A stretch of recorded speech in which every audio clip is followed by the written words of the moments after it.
Hello everyone, હું સૃષ્ટિ પાલા. આપણી સાથે આજે એક પેરેન્ટ્સ છે, રીના મેડમ. એમને એમની બેબી માટે એડવાન્સ બ્રેન મેપિંગ રિપોર્ટ કરાવ્યો છે. તો આજે આપણે એમનો એક્સપિરિયન્સ જાણીશું. મેડમ, તમારો બીએમઆર રિપોર્ટનો એક્સપિરિયન્સ કેવો રહ્યો?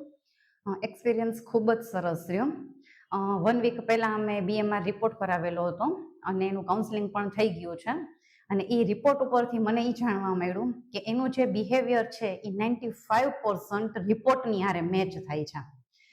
એ સિવાય એમની લર્નિંગ સ્ટાઇલ મને જાણવા મળી, એમની સ્ટ્રેન્થ, એમની વીકનેસ એ મને જાણવા મળી.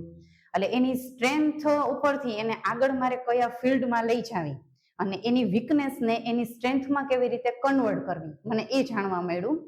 પછી ઘરમાં એવું હોય કે બાળકનું બિહેવિયર, અમુક બિહેવિયરને આપણને ન સમજી શકતા હોય કે આ બાળક આવી રીતે શું કામ બિહેવ કરે છે. તો એની મને આ જે એની પર્સનાલિટી ઉપરથી મને જાણવા મળ્યું કે એનું બિહેવિયર શા માટે છે. તમે આ રિપોર્ટ કરાવ્યો એનાથી ખુશ છો?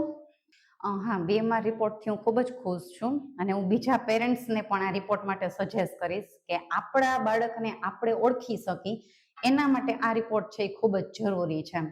અને આ રિપોર્ટ ઉપરથી મને મારા એ બાળકની લર્નિંગ સ્ટાઇલ ઉપરથી એને ઇઝીલી કેવી રીતે એની પાસેથી મારે વર્ક લેવું, એનું હોમવર્ક છે, એનું સ્ટડી છે, તો એને ઇન્ટરેસ્ટની સાથે મારે એની પાસે કેવી રીતે કામ કરાવવું, હા, એ મને એના ઉપરથી જાણવા મળ્યું. એટલે એ ફાયદો મને ખૂબ જ થયો. Thank you.